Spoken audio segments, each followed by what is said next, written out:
ॐ अज्ञानतिमिरन्धस्य ज्ञानाञ्जनशलाकया चक्षुरुन्मिलितं येन तस्मै श्रीगुरुवे नमः। श्रीचैतन्यमनोभीष्टं स्थापितं येन भूतले स्वयं रूपकदा मह्यं ददान्ति स्वपदान्तिकं। वन्देऽहं श्रीगुरु श्रीयुतपदकमलं श्रीगुरून् वैष्णवांश्च श्रीरूपं सागरजातं सगण रघुनाथान्वितं तं सजीवं साद्वैतं सावधूतं परिजनसहितं कृष्णचैतन्यदेवं श्रीराधा कृष्णपादान् सगण ललिता श्रीविशाखान्वितांश्च नमो विष्णुपादाय कृष्णप्रेष्ठाय भूतले श्रीमते भक्तिवेदान्त स्वामिनिति नामिने। नमस्ते सारस्वते देवे गौरवाणी प्रचारिणे निर्विशेष शून्यवादी पाश्चात्य देश तारिणे। नमो महावदन्याय कृष्ण प्रेम प्रदायते कृष्णाय कृष्ण चैतन्य नामने गौरत्विषे नमः।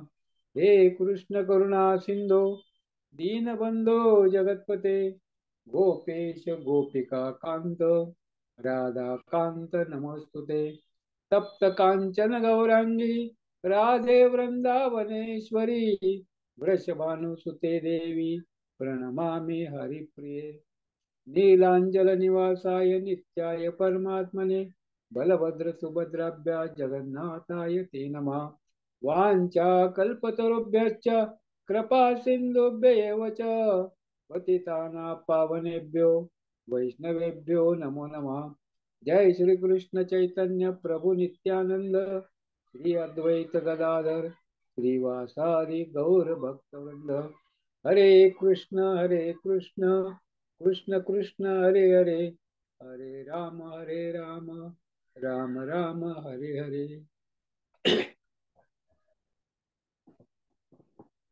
हरे कृष्ण। उपस्थित सर्व भक्तांचं स्वागत आहे। तुका म्हणे या सत्रामध्ये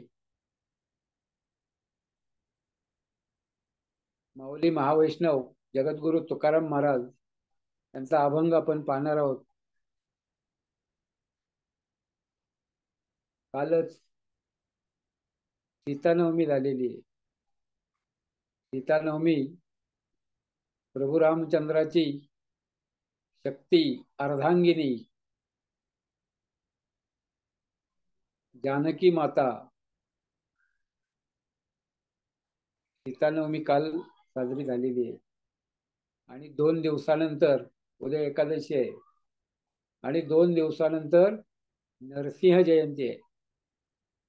नरसिंह भगवान प्रकट दिन आणि त्या अनुषंगाने आपण तुकाराम महाराजांचा अभंग नरसिंह भगवंताची महती सांगणार आपण घेणार आहोत। अभंग असा आहे। प्रल्हादा कारणे नरसिंह झालासी प्रल्हादा कारणे नरसिंह झालासी त्याची या बोलासी साच केले त्याची या बोलासी साच केले। राम कृष्ण गोविंद नारायण हरी राम कृष्ण गोविंद नारायण हरी गरजे राजद्वारी भक्तराज गरजे राजद्वारी भक्तराज। विठ्ठल माधव मुकुंद केशव विठ्ठल माधव मुकुंद केशव तेने दैत्यराव दचकला तेने दैत्यराव दचकला। तुका म्हणे तया कारणे सगुण तुका म्हणे तया कारणे सगुण भक्ताचे वचन सत्य केले भक्ताचे वचन सत्य केले। या अभंगामध्ये भगवंत आणि भक्त यांचं नातं आदान प्रदान भक्त कशी भगवंताची सेवा करतात आणि भगवंत कशी भक्ताची सेवा करतात भक्ताच्या सेवेसाठी तत्पर असतात भक्ताचं रक्षण करतात त्याचं वर्णन तुकोबाराय या अभंगामधून करताय।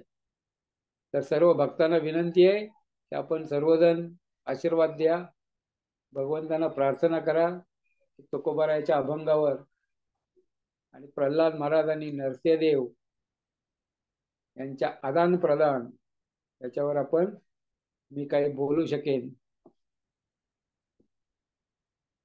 त्यासाठी तुम्ही आशीर्वाद द्या आणि भगवंतांना प्रार्थना करा. तर या पहिल्या चरणात 4 चरणाचा अभंग आहे आणि पहिल्या चरणामध्ये महाराज सांगतायत, प्रल्हादा कारणे नरसिंह झालासी. भगवंत कोण झाले? नरसिंह. नरसिंह अवतार धारण केला. कुणासाठी? भक्त प्रल्हादासाठी. भक्तासाठी भगवंत परित्राणाय साधूनाम. भक्तांचं रक्षण करण्याकरता, भक्तांची सेवा करण्याकरता, भक्तांची आदान प्रदान करण्यासाठी भगवंत येतात. आणि कुठल्या रूपामध्ये येतात? कुठल्याही रूपामध्ये येतात. विनाशायच दुष्कृताम. दुष्टांचा संहार करण्यासाठी आणि भक्तांचं रक्षण करण्यासाठी. संभवामी युगे युगे. प्रत्येक युगामध्ये भगवंत येतात. मत्स्य अवतारामध्ये भगवंत आले होते. त्यानंतर नरसिंह अवतारामध्ये भगवंत आले. प्रल्हादा कारणे नरसिंह झालासी. भगवंताने अवतार धारण केला. आणि कसला अवतार? न मनुष्य न पशु, नरसिंह. अर्धा नर आणि अर्धा सिंह. नरसिंह अशा प्रकारचा अवतार भगवंतानी कुणासाठी? तर आपल्या भक्तासाठी अवतार घेतला. प्रल्हादा कारणे नरसिंह झालासी. त्याची या बोलासी सत्य केले. आणि आपल्या भक्ताचं वचन पूर्ण करण्याकरता भगवंत नरसिंह रूपामध्ये अवतरित झाले. प्रल्हाद महाराजांचं वचन ज्यावेळेस हिरण्यकश्यपूने विचारलं की तुझा देव कुठे आहे, तुझा नारायण कुठे आहे, तुझा विष्णू कुठे आहे, तुझा गोविंद कुठे आहे, प्रल्हाद महाराजांनी सांगितलं सगळीकडे आहे. इत्र तत्र सर्वत्र जळी स्थळी काष्टी पाषाणी. विठ्ठल जळी स्थळी वरला, रीता ठाव नाही उरला. प्रल्हाद महाराज भगवंताचे भक्त होते आणि भगवंत सर्व चराचरामध्ये आहेत. त्यांनी सांगितलं कुठं नाही आहे भगवंत, सर्व ठिकाणी आहे. जड में चेतन में सगळीकडे भगवंत आहेत. आणि ज्यावेळेस प्रल्हाद महाराजांनी असं सांगितलं त्यावेळेस हिरण्यकश्यपू एकदम क्रोधामध्ये आवेशामध्ये होता. आणि समोर सभा मंडपामध्ये जो खांब होता, स्तंभे सभायाम, आणि त्या खांबाकडे पाहिलं आणि हिरण्यकश्यपूने बोट दाखवलं, या खांबामध्ये तुझा भगवंत आहे का? आणि प्रल्हादाने सांगितलं हो, जो सर्वत्र आहे तो खांबामध्ये सुद्धा आहे. आणि त्याच क्रोधामध्ये, त्याच आवेशामध्ये हिरण्यकश्यपूने काय केलं? त्या खांबावर प्रहार केला आणि भयंकर ध्वनी झाला. एवढा भयंकर ध्वनी झाला, त्रिभुवनामध्ये त्याचा आवाज गेला. ब्रह्मदेव दचकला, पृथ्वी डळमळ कापू लागली, त्रिभुवन त्या ठिकाणी हादरून गेलं. पर्वत, नद्या, डोंगर, भूकंप व्हावा अशा प्रकारे सर्वत्र धरणीकंप झाला. सर्वत्र मोठा आवाज, गडगडाट, स्फोट जसा होतो ते आपण कधी ऐकला नाही, स्फोट झाला. आणि त्याचा आवाज जो कधी परिचयाचा नाही अशा प्रकारचा आवाज. त्या स्तंभातून नरसिंहदेव प्रकट झाले. नरसिंहदेव भगवान की जय.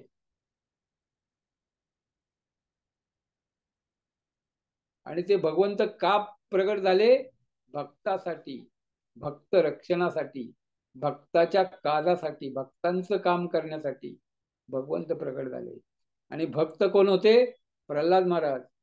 आणि प्रल्हाद महाराज काय करत होते? सारखं भगवंताचं नाव घेत होते 24 तास.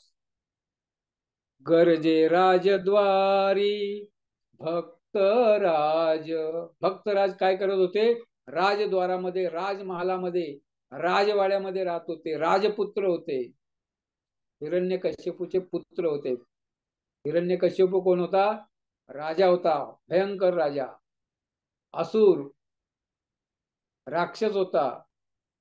आणि सगळ्या देवतांना पळवून लावलं होतं. आणि इंद्राची सत्ता गादी, त्रैलोक्याचं आधिपत्य तो गाजवत होता. इंद्राच्या सिंहासनावर बसला होता आणि माझ्यासारखा श्रेष्ठ कुणी नाहीये, मीच भगवंत आहे. यज्ञामध्ये आहुती अर्पण केलेली देवतांना नाही, मला द्या. मला भगवंत माना, माझ्यासाठी यज्ञ करा, माझी पूजा करा, मीच भगवंत आहे. सगळे देव लोक त्या ठिकाणी पळून गेलेले आहेत. इंद्र आदी लोक सगळे देवता लपून बसलेले आहेत, माझी सेवा करतात, माझी स्तुती करतात. सगळे देवता माझं काम करण्यासाठी तत्पर आहेत. मग मीच भगवंत आहे अशा प्रकारचा अहंकार, अशा प्रकारचा गर्व, अशा प्रकारचा उन्मत्त हिरण्यकश्यप झालेला होता. आणि म्हणून प्रल्हाद महाराज काय करायचे, भगवंताचं नाव घ्यायचे, नारायण नारायण नारायण, विठ्ठल माधव मुकुंद केशव राम कृष्ण गोविंद नारायण हरी, अनेक नाव भगवंताची आहेत. आणि भगवंताचं नाव प्रल्हाद महाराज सतत 24 तास 12 महिने 24/7 अशा प्रकारे भगवंताचं सततम कीर्तयंतो मा, भगवंताचं सतत नामस्मरण प्रल्हाद महाराज करत होते. कारण का, तर त्यांना गुरु भेटले होते. ज्यावेळेस प्रल्हाद महाराज आईच्या पोटामध्ये होते आणि हिरण्यकश्यपू तपश्चर्या करायला गेलेला होता, त्यावेळेस इंद्राने काय केलं, प्रल्हादाच्या आईला कयाधूला पकडून बंदी करून घेऊन चालला होता. म्हणजे हा हिरण्यकश्यपू आपला शत्रू आहे आणि त्याचा पुत्रही तोही आपला असुर निर्माण होईल आणि तोही आपला शत्रू होईल. आणि म्हणून साठी कयाधूच्या उदरातून त्याने जन्म घेतल्याबरोबर त्याला आपण पकडून मारून टाकू, शत्रूचा मुलगा सुद्धा आपला शत्रू आहे, अशा प्रकारचा विचार इंद्र करत होता. त्यावेळी नारद मुनी प्रकट झाले. नारद मुनींनी इंद्राला समजावलं, हा शत्रू नाहीये, हा असुर नाहीये, हा राक्षस नाहीये, तर हा भगवंताचा महान भक्त आहे आणि याच्यापासून तुला कुठलाही धोका नाहीये. असं जेव्हा इंद्राला सांगितलं, तेव्हा इंद्राने त्या कयाधूला त्या ठिकाणी प्रल्हादांच्या आईला सोडलं. नारद मुनींनी आश्रमामध्ये तिचं सांभाळ केला आणि नारद मुनींनी ज्ञान दिलं, भागवतम, भगवद्गीता, सर्व शास्त्रांचं ज्ञान, भगवंताच्या भक्तीचं ज्ञान, भगवंत कोण आहेत, आपण कोण आहे, भगवंताची भक्ती, जीवनाचा उद्देश काय आहे, अशा प्रकारे सर्व शास्त्राचं गुह्य ज्ञान नारद मुनींनी कयाधूला सांगितलं. आपण पाहतो अनेक लोक शास्त्राचं ज्ञान घेतात, कथा ऐकतात, सप्ताह होतो, 7 दिवस कथा ऐकतात आणि 8व्या दिवशी घरी गेलं की पुन्हा ये रे माझ्या मागल्या, आपण ते विसरून जातो. कारण आपल्याला काय आहे, घर आहे, प्रपंच आहे, परिवार आहे, समाज आहे, हे आहे ते आहे, आणि आपण त्याच्यामध्ये आसक्त होतो आणि 7 दिवस ऐकलेली कथा, जीवनाचा उद्देश, भगवंताची भक्ती, ते आपण सगळं विसरून जातो. तसं कयाधू काय केली, विसरून गेली. पण प्रल्हाद महाराज तिच्या पोटामध्ये होते, गर्भ अवस्थेमध्ये होते बालक, आणि त्यांनी विसरलं नाही, त्यांनी लक्षात ठेवलं. गंभीर आणि प्रामाणिक भगवंताचे शुद्ध भक्त होते आणि जे गंभीर आणि प्रामाणिकपणे भगवंताच्या भक्तीसाठी प्रयत्न करतात, भगवंत त्यांना सहाय्य करतात. आणि मत्त स्मृती ज्ञान अपवनंच ददामी बुद्धी योगम तम येन माम उपयांती, ते भगवंत सांगतात मी त्याला बुद्धी देतो. भगवंत काय करतात, भक्तांना बुद्धी देतात. आणि प्रल्हाद महाराजांना बुद्धी दिली आणि गर्भामध्ये बाल्य अवस्थेमध्ये जे ज्ञान नारद मुनींनी आईला दिलं होतं, ते ज्ञान सगळं प्रल्हाद महाराजांनी स्मरणात ठेवलं. भगवंताच्या कृपेनी, नारदांच्या कृपेनी ते सगळं त्यांच्या लक्षात राहिलं. आणि मग त्यांनी जन्माला आल्यानंतर ते ज्ञान जीवनामध्ये उतरवलं. आपण कथा ऐकतो, कथेमधून आपण तत्व शिकतो, कथेमधून आपण भगवंतांना जाणतो, कथेमधून आपल्याला जीवनाचा उद्देश काय आहे आपण ऐकतो, पण जीवनामध्ये उतरवताना आपण मागे पडतो. आणि जोपर्यंत आपण आचार्य, आपलं आचरण आपल्या आचरणामध्ये परिवर्तन होत नाही तोपर्यंत भगवंताची भक्ती मुश्किल आहे, सुरू होत नाही. जेव्हा आपल्यामध्ये परिवर्तन होईल तेव्हा आपले भगवंताची भक्ती सुरू होते. आणि भक्ती सुरू झाल्यानंतर ज्ञान, वैराग्य, अनेक गुण, वैष्णवांचे गुण, ब्राह्मणांचे गुण, देवतांचे गुण, ज्ञान, वैराग्य हे सगळं आपोआप प्राप्त होतं. जेव्हा आपण गंभीर असू, जेव्हा आपण प्रामाणिकपणे प्रयत्न करू, जेव्हा भगवंताची आणि गुरुची कृपा आपल्यावर होईल तेव्हा आपली भक्ती सुरू होते. तोपर्यंत आपण किती येरझारा घातल्या, किती वाऱ्या केल्या, तर आपली जन्म मरणाची वारी चुकत नाही. त्याच्यासाठी गंभीर आणि प्रामाणिक असणं खूप आवश्यक आहे. आणि ते प्रल्हाद महाराजांनी त्या ठिकाणी दाखवून दिलेलं आहे.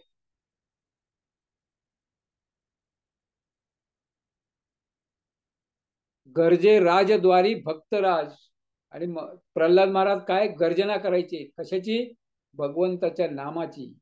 नारायण नारायण नारायण, श्रीहरी श्रीहरी, अशा प्रकारे गर्जना राजद्वारामध्ये, राजमहालामध्ये सुद्धा विठ्ठल माधव मुकुंद केशव तेने दैत्यराव दचकला. आणि ते हिरण्यकशिपून पाहिलं आणि तो दचकला. कशामुळं? हे प्रल्हाद छोटासा बालक आहे, 4-5 वर्षाचा, माझा पुत्र आहे, आणि तो माझा ऐकत नाही. हे त्रैलोक्य मला पाहून थरथर कापतं. देवी देवता थरथर कापतात. देवी देवता माझी सेवा करतात, स्तुती करतात. आणि हे छोटस बालक, कृष्ण भक्त, निष्काम अतएव शांत. भगवंताच्या भक्तांना भीती नसते.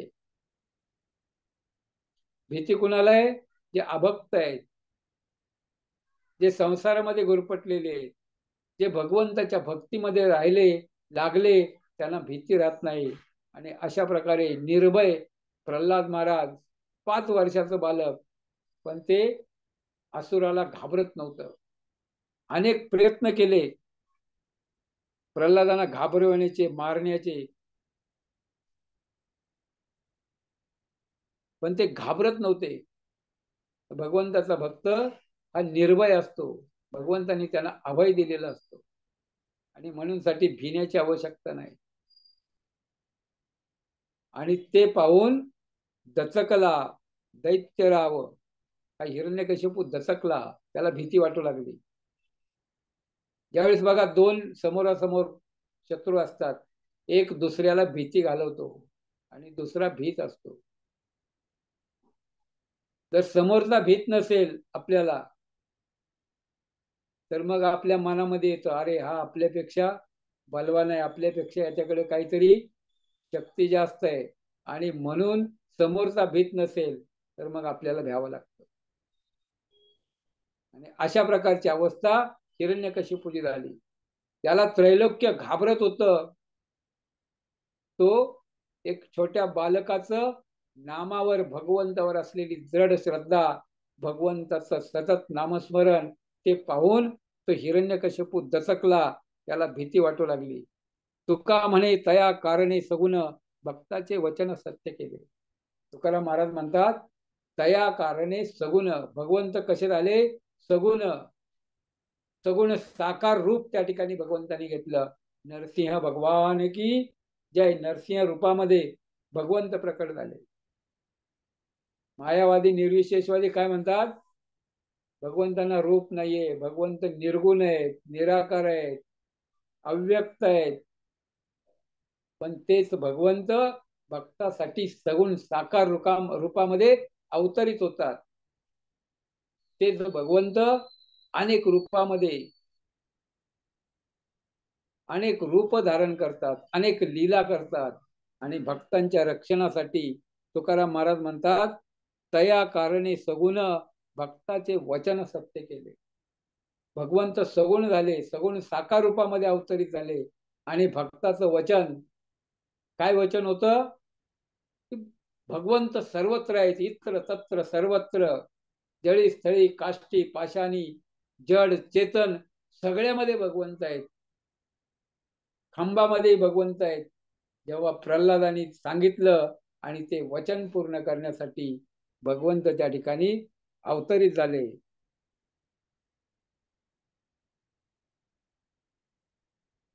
जेव्हा प्रल्हाद महाराजांना मारण्याचा प्रयत्न केला,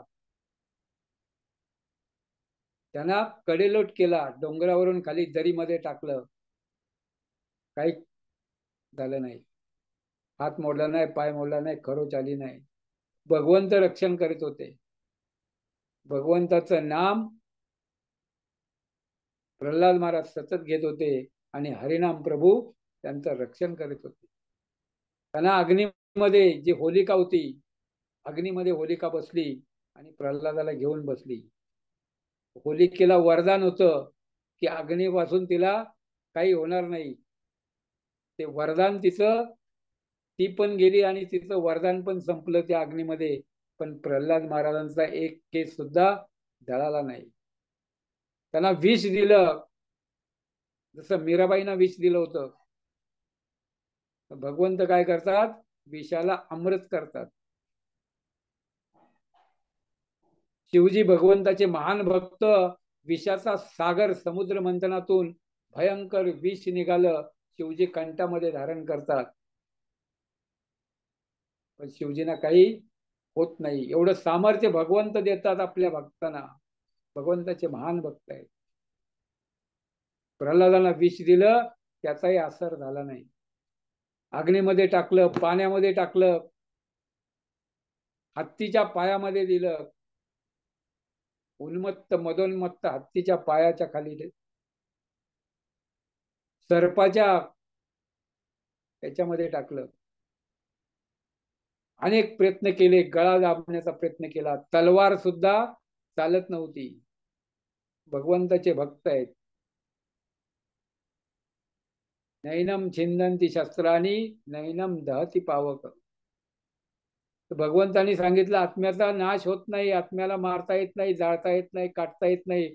पण भगवंत जेव्हा रक्षण करतात तेव्हा त्यांच्या भक्तांच्या या देहाला सुद्धा, त्यांचा देह सुद्धा दिव्य होतो आणि त्यालाही कुठलंही शस्त्रास्त्र, कुठलाही अग्नी, कुठलाही वायू, कुठलाही पाणी, कुठलीही क्रिया त्याच्यावर करू शकत नाही. कारण मदभयात वाहतो वायू. हे सूर्य, चंद्र, वायू, देवी देवता हे सगळे भगवंताचे सेवक आहेत. आणि भगवंताचे सेवक भगवंताच्या भक्ताला कसा त्रास देतील, भगवंताच्या भक्ताला कसं त्या ठिकाणी वाईट करतील, भगवंताच्या भक्ताचं रक्षण ते करतील. भगवंताचे दास आहेत. भगवंत म्हणतात हा वायू माझ्या भीतीने वाहतो, हा सूर्य माझ्या भीतीने उगवतो, हे देवी देवता हे सगळे माझे सेवक आहेत. आणि हे सेवक मग भगवंताच्या भक्तांना काही करू शकत नाही. अशा प्रकारे भगवंत काय करतात, नरसिंह रूपामध्ये येतात आणि प्रल्हाद महाराजांचं रक्षण करतात. विष दिले प्रल्हादासी निर्भय मानसी तुझ्या बळे. भगवंताच्या बळामुळं, शक्तीमुळं भोक्ता नारायण केले ते प्राशन. भोक्ता कोण आहे, नारायण. अहम वैष्णव भूत्वा. भगवंत म्हणतात मीच ते पचन करतो, तुम्ही जे खाल, विष आलं तरी तेच भगवंत पचन करतात. अमृत आलं, स्वीट आलं तरी तेच पचन करायला मदत करतात. आपली ताकद नाहीये, भगवंताच्या शक्ती, देवी देवता हे सगळे आपलं कार्य त्या ठिकाणी करत असतात. नामाच्या चिंतने विषाचे आप झाले देखत नारायणा.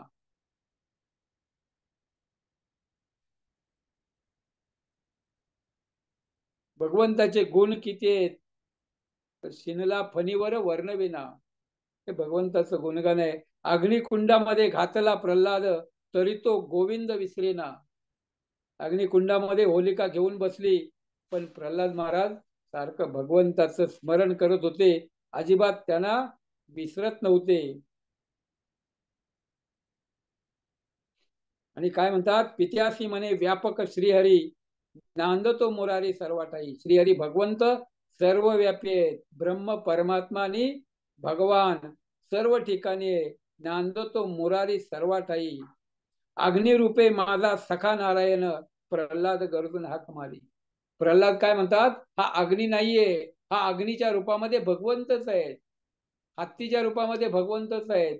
वायूच्या रूपामध्ये, जलाच्या रूपामध्ये, सर्व रूपामध्ये भगवंत आहेत. सर्व जळी येतो येतो यामी ततो नरसिंह, बहिर नरसिंह, हृदय नरसिंह, अशा प्रकारची प्रल्हाद महाराजांची चेतना आहे.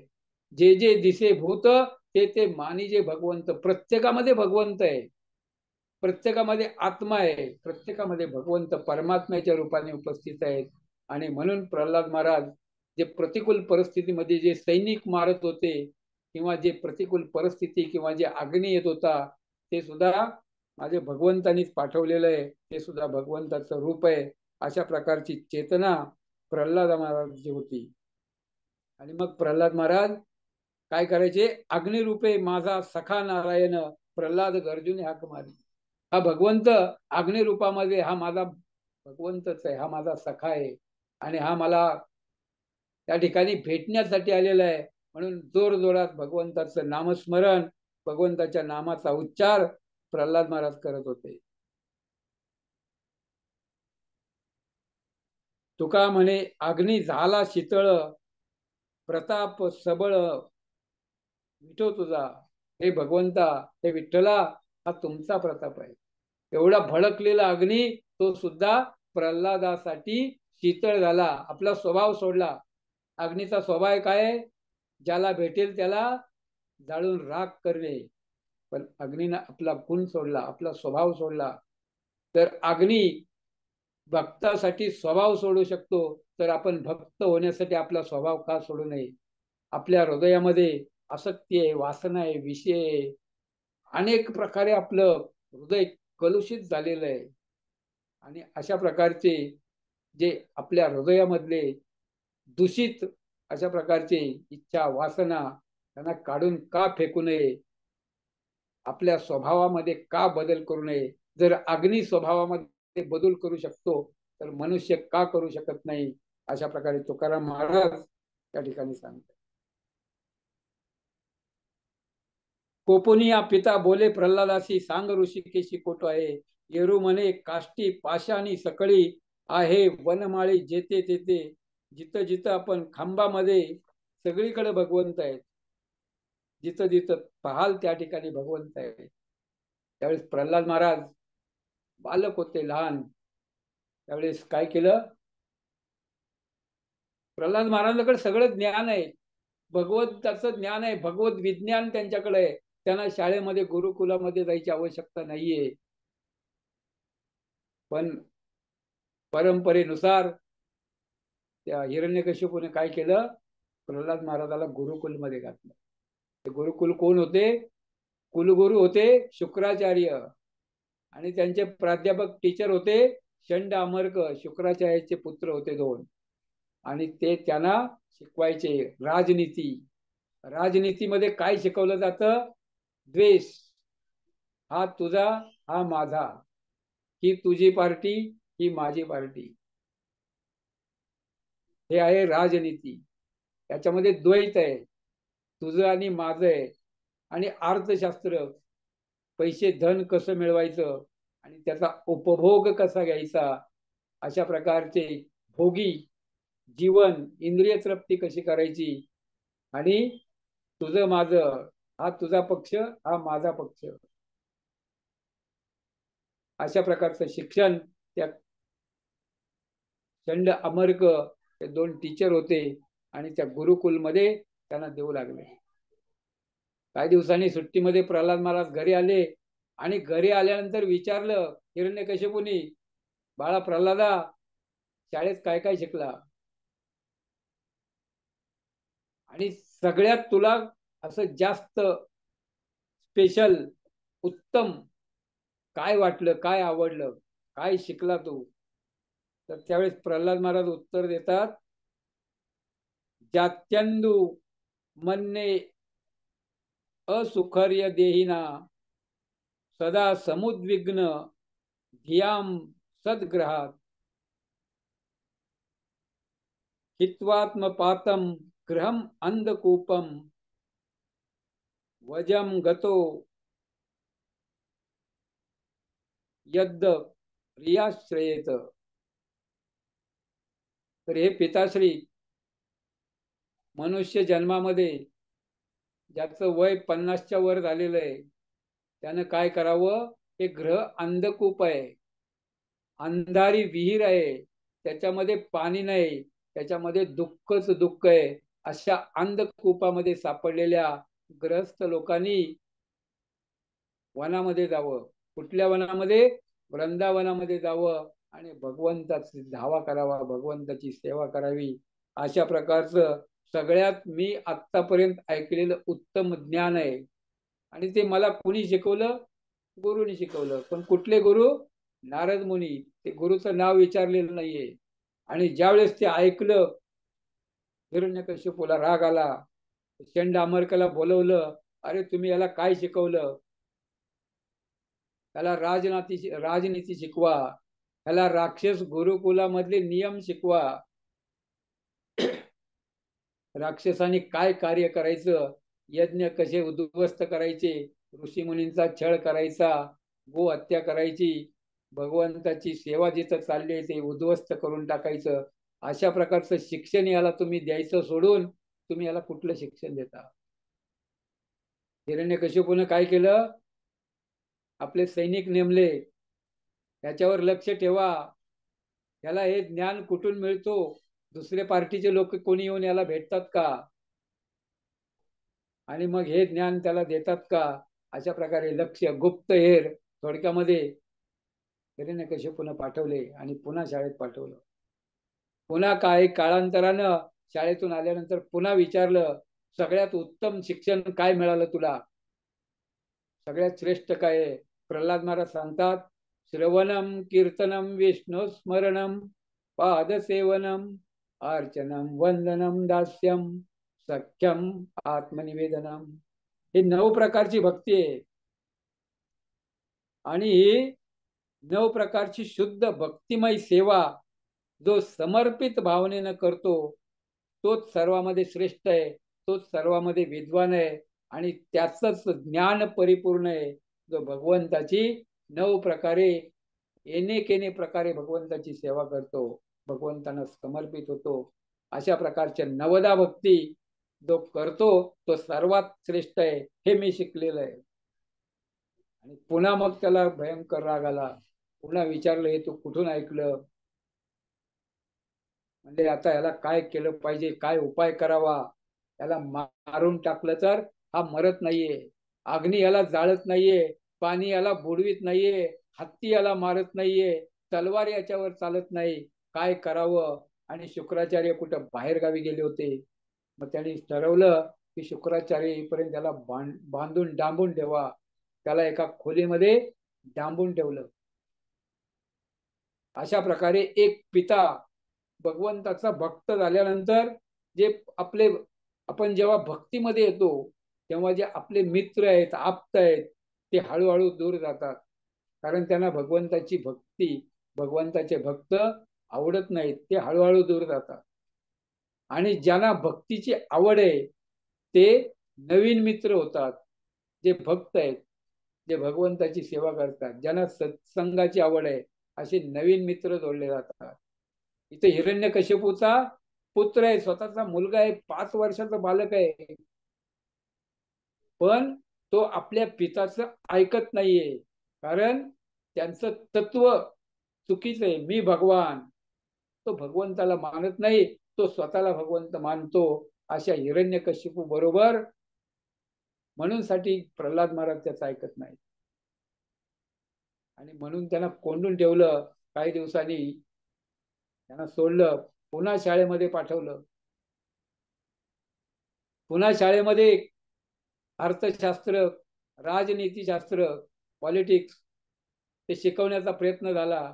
आणि ज्यावेळेस मधली सुट्टी असायची, ज्यावेळेस टीचर नसायचे, क्लास रिकामा असायचा, त्यावेळेस प्रल्हाद महाराज आपल्या सर्व सवंगड्यांना, जे सहपाठी होते शाळेमध्ये, लहान मुलं त्यांच्या वयाचे, त्यांना सांगू लागले की भगवंत कसे आहेत, ते भगवंताची भक्ती कशी करायची, भगवंतानी सृष्टी कशी निर्माण केली, हे सगळं जगत भगवंताच्या आधिपत्याखाली कसं चालतं, हे आसुर कसे भगवंताची शत्रुत्व करतात, आपण कसं भगवंताचं मित्रत्व केलं पाहिजे, अशा प्रकारचा क्लास प्रल्हाद महाराज आपल्या सहपाठींना देऊ लागले. आणि हे जेव्हा त्या चंड अमरक त्यांच्या टीचरांनी पाहिलं त्यावेळेस पुन्हा कंप्लेंट घेऊन गेले की आमचं गुरुकुल बंद पडेल, आम्ही याला शिकवू शकत नाहीये, हा आमचं ऐकत नाहीये, तुम्ही याचं काहीतरी करा. अशा प्रकारे भयंकर कंप्लेंट त्याची आली. आणि पुन्हा क्रोध त्याला आलेला आहे. असुर, भगवंताचा द्वेषी, भक्तांचा द्वेषी हिरण्यकश्यपू, भयंकर राग आलेला आहे. हातामध्ये त्यांनी तलवार घेतली आणि त्याला मारायला धावलेलं आहे. आणि मी आता तुला सोडणार नाही, मी तुला मारणार, मी तुला जिवंत ठेवणार नाहीये. बघू तुझा भगवंत कसा तुझं रक्षण करतो, कुठे आहे तुझा भगवंत आणि तुझा रक्षण करण्यासाठी कसा येतो ते मी पाहतो. कुठे आहे तुझा देव, कुठे आहे तुझा नारायण, कुठे आहे भगवंत, या खांबामध्ये आहे का? आणि ज्यावेळेस प्रल्हादाने सांगितलं हो सगळीकडे आहे, आणि त्याच वेळेस खांबावर त्यांनी प्रहार केला आणि कडकडाट झाला. खांब फोडून भगवंत त्या ठिकाणी खांब तोडून प्रकट झाले. नरसिंहदेव भगवान की जय. अशा प्रकारे नरसिंहदेव आपल्या भक्तांच्या रक्षणासाठी, आणि जे वरदान ब्रह्मदेवाने दिलेलं होतं ते ब्रह्मदेवाचं वचन पूर्ण करण्यासाठी. ब्रह्मदेव ही भगवंताचे भक्त आहेत, भगवंताचे सेवक आहेत. एक प्रल्हादाचं वचन पूर्ण केलं आणि दुसरं वचन कोणाचं पूर्ण करायचंय? ब्रह्मदेवाचं. ज्यावेळेस तपश्चर्या केली, 100 वर्ष देवतांचे दिव्य असे हजारो वर्ष तपश्चर्या केली, आणि त्यावेळेस ब्रह्मदेव त्या ठिकाणी गेले. ब्रह्मदेवाकडे कंप्लेन आली, तपश्चर्येच्या बळावर ते वारूळ झालेलं आहे त्याच्या अंगावर, आणि त्याच्या ज्वाळा निघू लागलेले आहे डोक्यातून, आणि त्या ज्वाळामुळं देवता लोक स्वर्गामध्ये त्यांना त्रास होऊ लागला, पाताळामध्ये लोकांना त्रास होऊ लागला. आणि ज्यावेळेस कंप्लेन आली तेव्हा ब्रह्मदेव गेले. ब्रह्मदेवानी आपल्या कमंडलातलं जल घेतलं. हिरण्यकशिपूच्या जे बॉडी नव्हती त्याची, फक्त हाडाचा साकळा सांगाडा राहिला होता, हाडाचा सापळा त्याच्यावर टाकलं, आणि टाकल्याबरोबर त्याला दिव्य तेजस्वी सुवर्ण कांतिमय अशा प्रकारचं शरीर प्राप्त झालं. आणि त्यांनी ब्रह्मदेवाने पाहिलं, ब्रह्मदेवाला लोटांगण घातलं, आणि ब्रह्मदेव म्हणले मी प्रसन्न झालो, काय माग, तुला काय हवंय?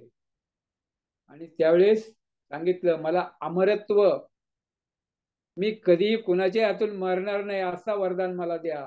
तर ब्रह्मदेव म्हणले मीच अमर नाहीये, तर तुला अमरत्वाचं वरदान कसं देऊ शकणार? माझ्याकडेच ते नाहीये, तर तुझ्यासाठी मी देऊ शकत नाही, दुसरं काहीतरी माग. आणि त्यावेळेस हिरण्यकश्यपून आपली लिस्ट काढली आणि सगळे टर्म्स अँड कंडिशन्स, दिवसा नाही, रात्री नाही, शस्त्राने नाही, अस्त्राने नाही, वर नाही, खाली नाही, घरात नाही, बाहेर नाही, पशुकडून नाही, मनुष्याकडून नाही, जेवढे प्राणी ब्रह्मदेवा तुम्ही निर्माण केलेले जेवढे योनी, त्या कुठल्याही प्राण्याकडून नाही, अशा प्रकारचं वरदान त्या ठिकाणी ब्रह्मदेवाला मागितलं. आणि ब्रह्मदेवाने अगोदरच वचन दिलेलं होतं. ब्रह्मदेव तथास्तु म्हणाले आणि निघून गेले. आणि मग काय झालं, तो उन्मत्त झाला, मला कोण मारू शकणार नाही, देवता सुद्धा नाही, मनुष्य सुद्धा नाहीये, पशु पक्षी नाहीये. आणि एवढ्या टर्म्स कंडिशन आहे, दिवसा नाही, रात्री नाही, सकाळी नाही, दुपारी नाही, किंवा आत नाही, बाहेर नाही, जमिनीवर नाही, हवेत नाही, शस्त्राने नाही, अस्त्राने नाही, त्या सगळ्या टर्म्स कंडिशन. आणि ते भगवंतानी विचार केला, भगवंत त्याच्याबरोबर युद्ध करू लागले. काही तास भगवंतांचं आणि हिरण्यकशिपूचं युद्ध चाललं. भगवंत एका क्षणामध्ये एका नखामध्ये मारू शकत होते, पण भगवंतांना ब्रह्मदेवाचं वचन पूर्ण करायचं होतं. सायंकाळ संध्या वेळेला, तेव्हा सूर्यही नाही आणि दिवसही नाही आणि रात्रही नाही, संध्या वेळेला, घरात नाही आणि बाहेर नाही, त्या महालाच्या चौकटीवर, खाली नाही आणि वर नाही, मांडीवर घेतलं. भगवंताचा तोही भक्त होता, आणि आपल्या भक्ताचा उद्धार करण्यासाठी भगवंत योग्य वेळेची वाट पाहत होते. आणि जेव्हा योग्य वेळ आली तेव्हा शस्त्र नाही, अस्त्र नाही, आपल्या नखानी त्या हिरण्यकशिपूचं पोट फोडलं आणि सगळे आतडे त्याचे बाहेर काढले आणि ते आतडे आपल्या गळ्यामध्ये अडकवले आणि भगवंत नरसिंहदेवाची शोभा त्या ठिकाणी वर्णन करतायत भागवतकार. भगवंत शोभून दिसू लागले. त्यांचे डोळे लाल क्रोधित झालेले आहेत आणि सगळे केस आयाळावरचे केस असतात सिंहाच्या, ते केस त्या ठिकाणी सुवर्ण कांतीमय दिसू लागलेले आहेत आणि अशा प्रकारे रक्त सगळं हाताला नखाला लागलेलं आहे आणि अशा भगवंताची शोभा सर्वजण दर्शन करू लागले. आकाशामध्ये 33 कोटी देव आपल्या पत्न्यासहित विमानामध्ये गर्दी झाली. पुष्पांचा वर्षाव करू लागले, गायन करू लागले. कोणी वाद्य वाजवतं, कोणी गायन करतं. सर्वजण भगवंताची स्तुती करतात. पण भगवंत नरसिंहाजवळ जायची हिंमत कोणाची होत नाहीये. ब्रह्मदेवानी स्तुती केली, देवतांनी स्तुती केली, चारण गंधर्व गाऊ लागले, पण भगवंत नरसिंहदेव इतके क्रोधित आहेत, त्यांना शांत कोण करणार. लक्ष्मी देवीला सांगितलं. बघा, ब्रह्मदेवानी लक्ष्मी देवी म्हणली, असे माझे पती कधी नव्हते आणि मी काही या अवस्थेमध्ये त्यांच्याजवळ मी जाऊ शकत नाही. तेव्हा सर्वांनी प्रल्हादांना विनंती केली आणि प्रल्हाद महाराज भगवंताची स्तुती गातात आणि प्रल्हाद महाराजांनी स्तुती केल्यानंतर नरसिंहदेव शांत होतात, प्रल्हादाला आशीर्वाद देतात, प्रल्हादाला सांगतात, मी तुझ्यावर प्रसन्न आहे. जे आसुर होते, राक्षस सैन्य होतं हिरण्यकशिपूचं, ते सर्व सैन्य भगवंतानी आपल्या नखानी काही क्षणामध्ये मारून टाकलं. भगवंत इच्छा मात्रे घडीमोडी. ते सैन्य मारणं म्हणजे भगवंताचे किरकोळ आहे, बाये हात का केलंय. तर भगवंतानी सर्व सैन्य संपवलं आणि प्रल्हादावर प्रसन्न झाले, प्रल्हादावर प्रेम केलं. भगवंतानी आपल्या अश्रूंनी प्रल्हादाचा अभिषेक केला. नरसिंहदेवाच्या डोळ्यातून घळघळ अश्रू वाहत होते की माझा भक्त किती त्रास सहन केला पण मला विसरला नाही, माझं नामस्मरण सतत चालू ठेवलं. अशा प्रकारे भगवंत गहिरून आले. प्रेमाने अश्रुधार त्यांच्या प्रल्हादाच्या अंगावर अभिषेक केला आणि तसं एक गाय आपल्या वासराला त्या ठिकाणी चाटते, प्रेम त्या ठिकाणी व्यक्त करते, वात्सल्य हा शब्द ज्या ठिकाणी तयार झालेला आहे, त्या गायीचं वासरावर असलेलं प्रेम, जेव्हा गाय आपल्या जिभेनी त्या वासराला सर्वांगाला चाटत असते, तसं नरसिंहदेवानी हिरण्यकशिपूला चाटलं, हिरण्यकशिपूवर कृपा केली, प्रेम केलं आणि म्हटले, तुला काय मागायचं ते माग, मी तुला वरदान द्यायला तयार आहे. नरसिंहदेव म्हणले, प्रल्हाद महाराज म्हटले, मला कुठलंही वरदान नको. तुम्ही भेटला, तुमचं दर्शन झालं, तुम्ही असुराचा निपात केला, हेच माझ्यासाठी खूप आहे. आणि द्यायचंच असेल तर मला एक वरदान द्या की माझ्या हृदयामध्ये तुमच्याशिवाय कुठली आसक्ती, भौतिक इच्छा त्या ठिकाणी राहू नये. माझ्या हृदयामध्ये कुठली इच्छा उत्पन्न होऊ नये. तुमच्या चरणांची सेवा सतत मिळावी. जसं तुकाराम महाराज म्हणतात, न लगे मुक्ती आणि संपदा, तुका म्हणे गर्भवासी सुखे घालाण्यावर. आम्हाला मुक्ती नको, संपत्ती नको, आम्हाला फक्त तुमची चरण सेवा द्या, आम्हाला तुमचं स्मरण सतत घडू द्या. अशा प्रकारचं वरदान भगवंताचे भक्त प्रल्हाद महाराज, तुकाराम महाराज ते सांगतात. भगवंताला मागावं काय? देवी देवता आहेत ना, राज्य देतात, सुख देतात, संपत्ती देतात आणि हे सगळं अशाश्वत आहे, काही टेम्पररी आहे, काही काळापुरतं आहे. देवता लगेच प्रसन्न होतात, लगेच देतात आणि ज्यावेळेस आपण त्याचा भोग घेतो त्यावेळेस रोग त्याच्यासोबत येतो आणि त्या रोगामध्ये, त्या बंधनामध्ये आपण बांधले जातो आणि पुन्हा जन्म मरणाच्या चक्रामध्ये अडकलो जातो. म्हणून मागायचं असेल तर भगवंताची सेवा, भगवंताची चरण सेवा, भगवंताचं स्मरण, तेच मागा. भगवंतांना दुसरं काही मागण्याची आवश्यकता नाहीये. अशा प्रकारे प्रल्हाद महाराज या ठिकाणी दाखवून देतात. भगवंत पुन्हा त्या ठिकाणी सांगतात की जे कोणी हे नरसिंह आणि प्रल्हाद महाराजाचं चरित्र, प्रल्हादाने केलेली भगवंताची स्तुती जे कोणी वाचील, ऐकील, गाईल ते सर्व हळूहळू बंधनातून मुक्त होतील आणि त्यांना धामाची प्राप्ती होईल. अशा प्रकारचं वचन, अशा प्रकारचं फलश्रुती प्रत्यक्ष भगवंत नरसिंहदेव यांनी सांगितलेली आहे. आणि पुन्हा शेवटी प्रल्हाद महाराज म्हणतात, भगवंत एक विनंती आहे, काय तर माझे पिता हिरण्यकश्यपू राक्षस होते, त्यांनी तुम्हाला शिव्या दिल्या, तुम्हाला त्रास दिला, नाही नाही ते बोलले, तुम्ही त्यांचा वध केला, तुम्ही त्यांना दंड दिला, तर माझी एक विनंती आहे, तुम्ही त्यांना माफ करा. त्यांनी गुन्हा केलेला आहे, ते अपराधी आहेत, पण तुम्ही त्यांना माफ करा. तुम्ही भगवंत आहात, दयाळू आहात, कृपाळू आहात, अनाथाचे नाथ आहात. त्यांची चूक पदरामध्ये घ्या आणि त्यांना माफी द्या. त्यावेळेस भगवंत सांगतात, प्रल्हादा, तुझा पिता एकटाच नाहीये, तर त्याच्या 21 पिढ्यांचा, पूर्वजांचा उद्धार झालेला आहे. तुझ्यासारखा महान भक्त ज्या कुळामध्ये जन्मास येतो त्याच्या 21 पिढ्याचा उद्धार होतो. अशा प्रकारचं वचन स्वतः भगवान नरसिंहदेवांचं आहे. नरसिंहदेव भगवान की जय. कुळी कन्यापुत्र होती जे सात्विक, तयाचा हरिक वाटे देवा. भगवंताला सुद्धा त्याचा हरिक वाटतो, भगवंतांना आनंद होतो जेव्हा अशा प्रकारचे सात्विक भक्त होतात. आणि अशा प्रकारे भगवंत आणि भगवंताचे भक्त महान आहेत. आणि त्यांची गाथा तुकाराम महाराज आपल्याला सांगतायत. प्रभुपादांच्या कृपेनं, आचार्यांच्या कृपेनं, तुकोबारायांच्या कृपेनं आपण त्याच्यावर चर्चा थोडीफार करण्याचा प्रयत्न केलेला आहे. नरसिंहदेव भगवान की जय. प्रल्हाद महाराज की, जगद्गुरु तुकाराम महाराज की जय. नील प्रभुपाद की जय.